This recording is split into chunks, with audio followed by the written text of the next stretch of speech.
They say the prairie forgets, but I know better. Some nights when the wind cuts low and the stars hang heavy like lanterns of the dead, I still hear the boards creak on that old front porch. I still feel the warmth of a tin cup of milk in my hands and the weight of a man's silence beside me, solid as cedar and just as scarred. Back then, I was just a girl with calloused hands and nowhere to go. My sisters and I, Clara with her sharp tongue, Rosie with her soft eyes, we left the noise of town behind, carrying nothing but an empty pail and a little borrowed pride.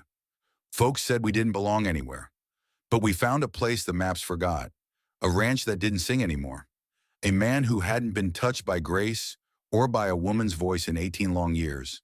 His name was Elias Boone. He was the kind of man who didn't speak unless the silence got too loud, who boiled coffee thick enough to strip paint, who hadn't shared a meal with anyone since the war, or maybe since his wife vanished into fire and ash. But that summer something shifted, not with thunder, with milk, with laughter, with the way a girl brushes a calf's ear without fear, with the way a man steps into flame for a creature that doesn't even speak his name. I'm telling this now not for pity, not for fame, but because someone out there's listening from the edge of something alone, brittle convinced that healing's just for folks in books. It's not. Sometimes all it takes is not slamming the door. So sit with me a while. Let me tell you about the fire that saved us, about the silence that held us, about the kind of love that doesn't come easy, but when it does, it stays. They say you don't really notice a fence until it breaks. And Elias Boone had fences, miles of them. He fixed them the way he lived, quiet, steady, without asking much in return. Cedar posts, barbed wire pulled tight like his jaw when he heard town gossip float in on the wind. Most folks didn't come near Boone's land. They said it was cursed with silence. But that fence, that was his line, his law, his one unspoken boundary between the world that forgot him and the home he still dared to guard. The first time I saw him, he was hammering a post shirt soaked with prairie heat hands like carved stone. Didn't look at us, not really, but he didn't turn us away either. Just muttered cows don't milk themselves. That was his way of saying yes. We weren't there for charity. We brought our own rags, rolled up our sleeves, earned every drop of that milk. Rosie sang while she worked her voice barely louder than a hum, but it filled that barn like sunlight sneaking through slats. Clara cracked jokes no one dared say in church. And me, I watched. I listened. I tried not to hope. But it came anyway, quiet as dusk. One morning we showed up early before even the dew had fled and found Elias already in the barn, hand on his cow Fern's flank, moving slow like a man used to ghosts. He nodded at us. Just that. No words. But I swear it carried more weight than any sermon I'd ever heard. That was the day he gave us the keys. Not to the barn, to him. He didn't mean to, but trust has a way of spilling like milk from a full pail if you walk too fast. He handed them to me, calloused fingers, brushing mine like a man who forgot what skin felt like. Come early, he said. They like gentle hands. He meant the cows. But I heard more, and maybe that's what made them come. Not wolves, not outlaws, townfolk. 3 men rode up like they owned the horizon. Sunday shirts mean eyes and mouths full of questions that weren't really questions. Word is you've got company. 3 girls all alone out here every morning. Doesn't look right. You know how people talk. Elias didn't flinch.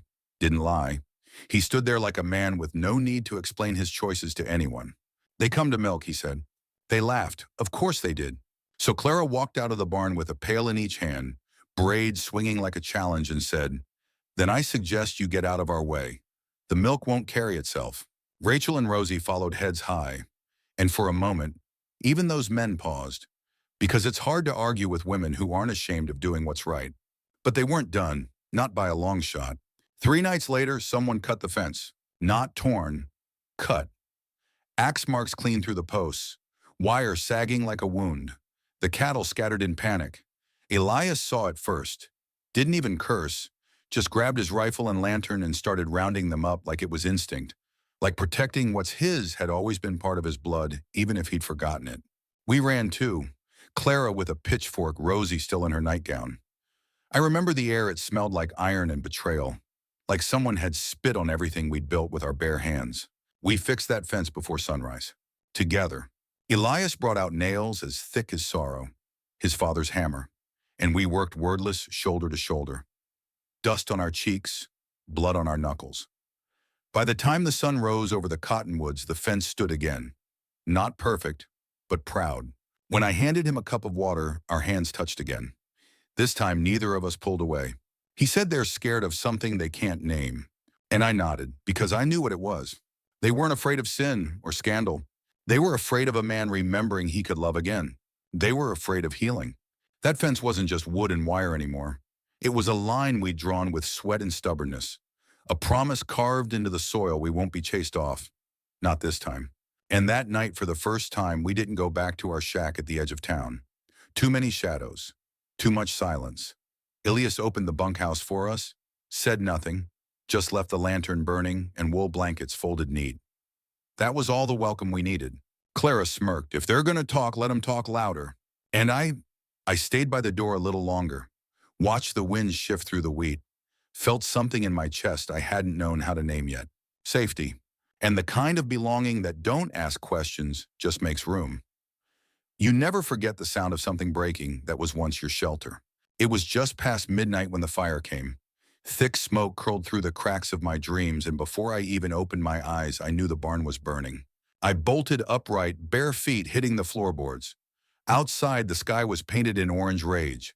Flames snapped like wolves chewing through rafters, licking high into the dark, like they meant to swallow the moon. The air was hot wrong. And Elias, he was already running. No boots, no coat, just a man charging straight into fire like he owed it nothing. We screamed his name. Clara pulled buckets from the well. Rosie soaked a blanket and slung it over her shoulders like a warrior's shield. I ran too.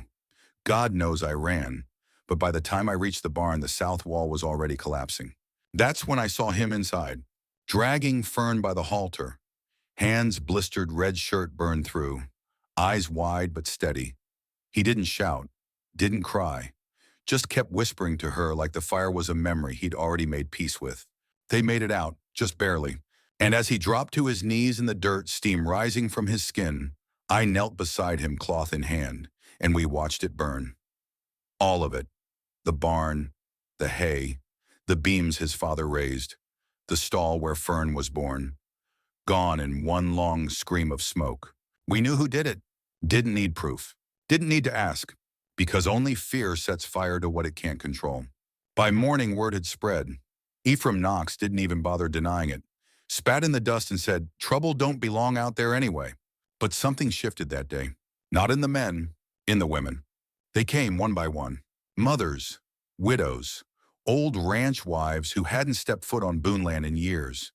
They came with buckets of whitewashed spare boards, extra nails. They didn't speak much, just worked. Silent hands, set jaws, eyes that said, we've been quiet too long. Elias blinked like he couldn't believe it. Watched them descend the hill, arms full of timber and grace. I stood beside him, sweat still drying on my collarbone, a cut fresh across my wrist from where wire bit me in the night. They're here to help, I said. He looked at me like I was lying. But I wasn't. Sometimes it takes fire to wake the sleeping. Clara hammered like she meant to drive nails through the memory of fear. Rosie sang again, voice cracked but brave. Elias stripped off his scorched shirt, tied rags around his raw palms, and started hauling lumber, like the world hadn't tried to bury him the night before. And me, I stayed close, watched his hands, his shoulders, his eyes. He didn't talk much, but when he did, it was to say things like, that crossbeam's too soft, get me the cedar. Or, she's got her mother's ears, that colt. Or just, stay near, it's safer here. The new barn rose faster than the first ever did. Maybe because this one wasn't just built from wood.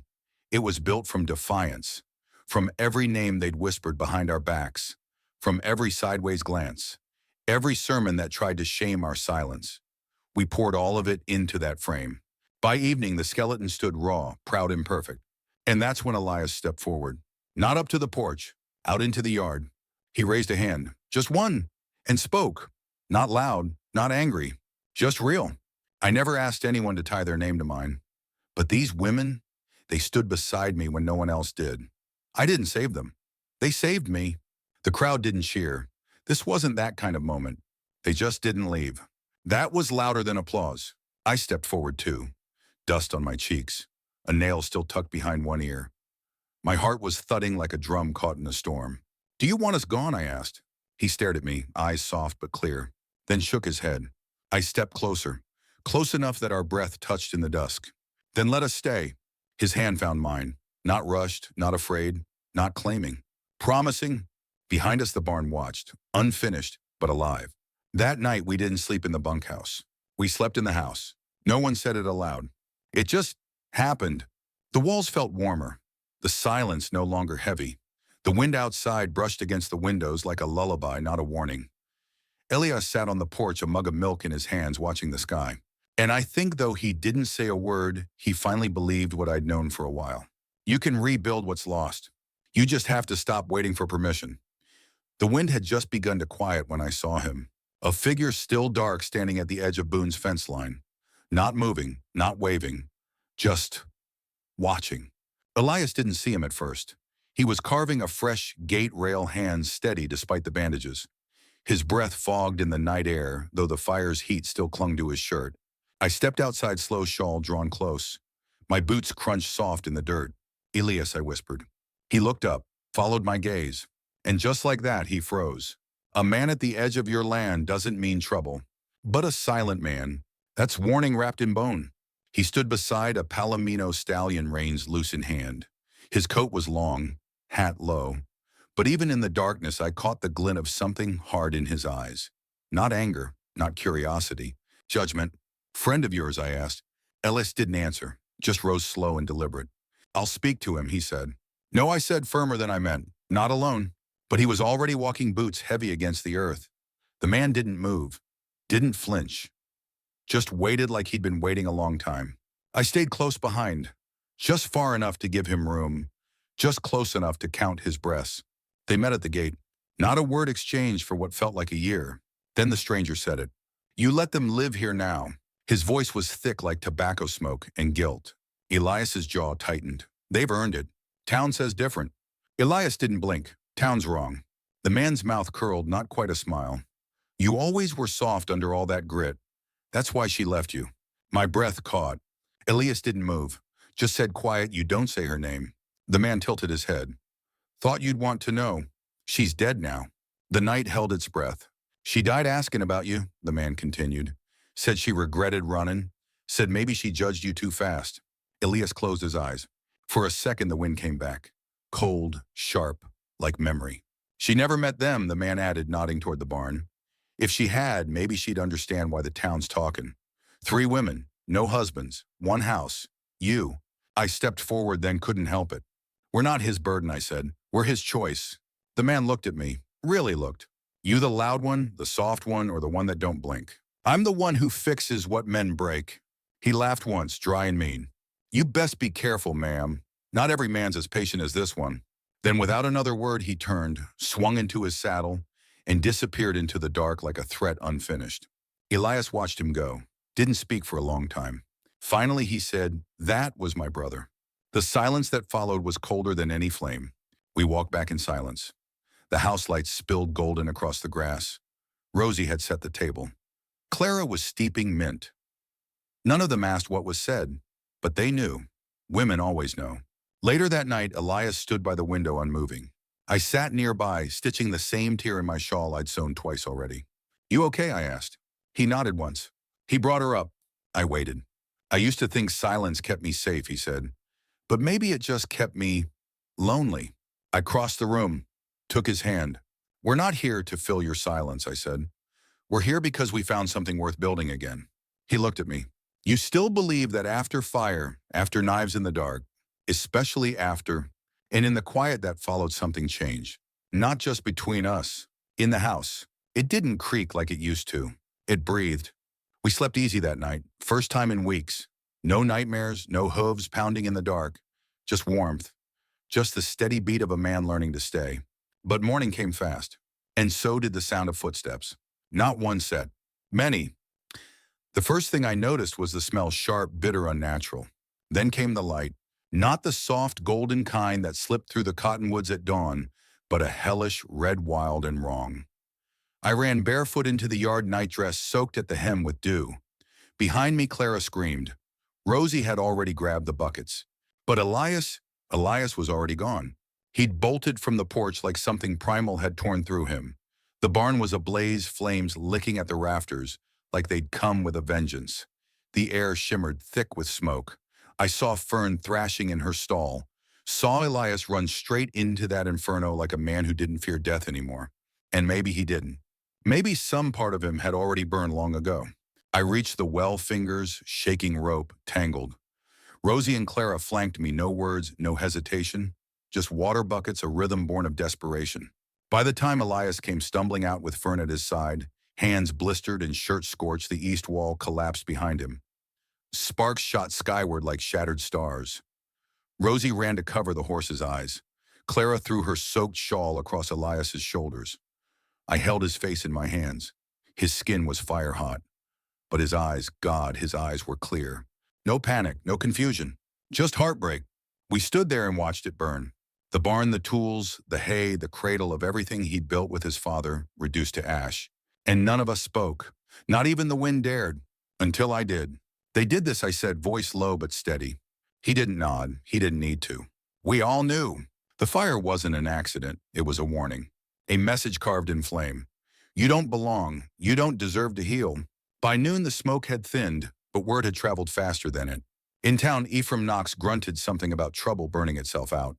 But the women, oh, the women, they remembered things the men had forgotten. They remembered how Elias left firewood on porches in the dead of winter. They remembered how Rosie brought milk to the schoolhouse when the grocer refused her.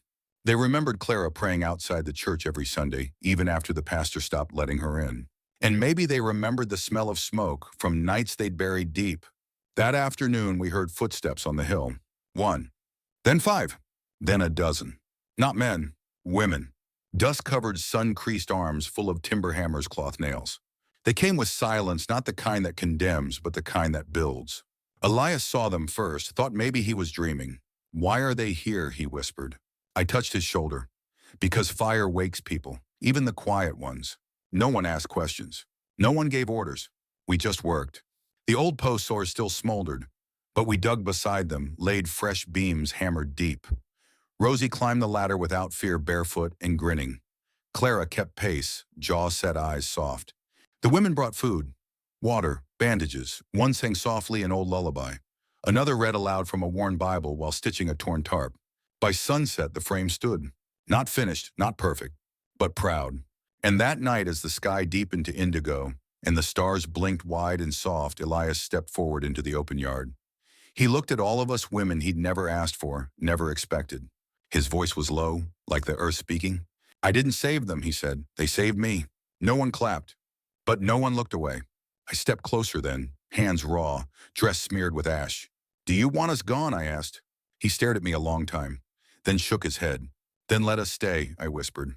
And he reached out, not to possess, not to fix, but to promise. Our hands met. Burned palm to burned palm.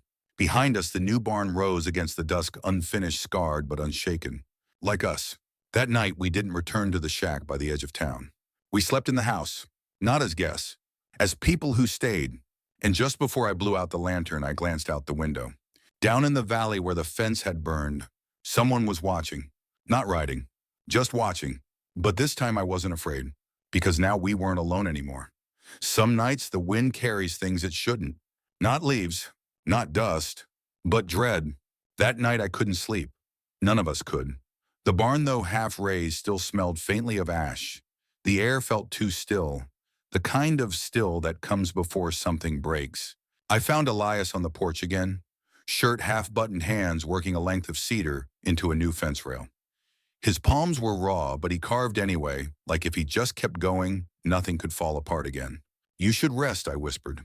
He didn't look up. Can't rest when something's not right. And something wasn't. The cattle were skittish, pressed close to the trees. Even Fern, usually calm, kept shifting on her hooves. Then we heard it. A low moan from the pasture. Not an animal, not the wind, but a warning. Elias rose fast, grabbed his rifle. Rosie lit the lantern before he could ask. Clara threw on her coat. We didn't need to speak. We followed. Through the tall grass, down toward the south fence, the one we just rebuilt. I saw it before he did. The wire was cut, again, but this time not with care. Not like a warning, more like a challenge. The post had been torn sideways, rope sliced clean, boot prints everywhere wide, heavy, purposeful. Then came the hoofbeats. 3 riders emerged from the dark like ghosts, but not the kind that haunt, the kind that burn. Ephraim Knox led them, jaw-clenched eyes slick with venom. The man beside him wore a preacher's collar. The third, a boy not older than 17, but already carrying the weight of someone who'd chosen the wrong side too soon.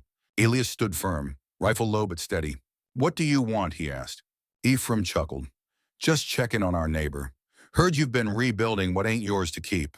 Rosie stepped forward. "What isn't his to keep?" The preacher spat. "The reputation of this town, its order." Clara laughed dry and bitter. "You mean its silence?" Ephraim's smile faded. "This place was peaceful before you showed up, before he let scandal in his house." Elias's voice was like gravel. "They came with hands ready to work. That's more than I can say for most men here." "You're playing with fire, Warner." Elias took a step forward. The moon caught his face burned scarred, unflinching. "I've already walked through it." Ephraim reached for his coat. That's when I saw it, a matchbook in his palm. And that's when Elias raised the rifle. "You light another fire on my land," he said, "and I won't miss next time." Silence was thick. The boy flinched. The preacher muttered something about judgment. But Ephraim, he just smiled, not with humor, with hatred, then turned his horse and rode off. The others followed. We stood there for a long while, watching their silhouettes vanish into the dark. When we returned to the porch, the stars had faded. Dawn was curling at the edge of the sky. Elias sat heavily on the steps, gun resting across his knees. "They'll come again," he said. "I know," I whispered. Rosie sat beside him. "Then we prepare." Clara, always quietest in moments like these, walked to the barn, placed a hammer across the doorframe like a charm. "They can cut wood," she said, "but they can't cut will." All day we worked. But not with fear, with intent. We reinforced the beams, doubled the rope-buried nails beneath the windowsill. Other women came again, more than before. One brought salt, another chains. Some came with nothing but stories how their fathers had once done the same to women who wouldn't bow. This time they said, "We won't let it happen again." Elias watched them all, something heavy in his eyes, not sorrow, gratitude. At dusk he walked to the edge of the property, stood there like a sentry carved from oak. And I followed. "You think they'll bring more next time?" I asked. He nodded, "Yes." "Are you scared?" He was quiet a long time. Then finally I used to be scared of being alone. Now I'm more scared of losing what I never thought I'd have again. I took his hand, held it. Not to calm him, to anchor him. Behind us the new barn glowed warm from the lantern inside. Rosie's voice floated through the slats, singing again. Clara laughed softly at something, and for a brief second, the world didn't feel like it was about to break. But then far off at the crest of the ridge, a single rider stopped. Still, watching, then turned. Gone.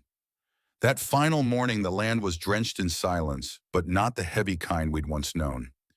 This silence had weight, yes, but it also had peace in it, the kind that settles after a storm. I found Elias near the old fence line, running his fingers along the post like he was saying goodbye to something that never spoke back. His hands were still blistered, knuckles wrapped, but his shoulders were light. Inside the house, Clara was packing dried mint into satchels. Rosie had already gone to check on the foal. And me, I just stood in the doorway, watching a man rebuild his soul, one nail, one breath, one memory at a time. No riders came that day, no threats. Just a long ribbon of wind brushing the wheat in long golden strokes.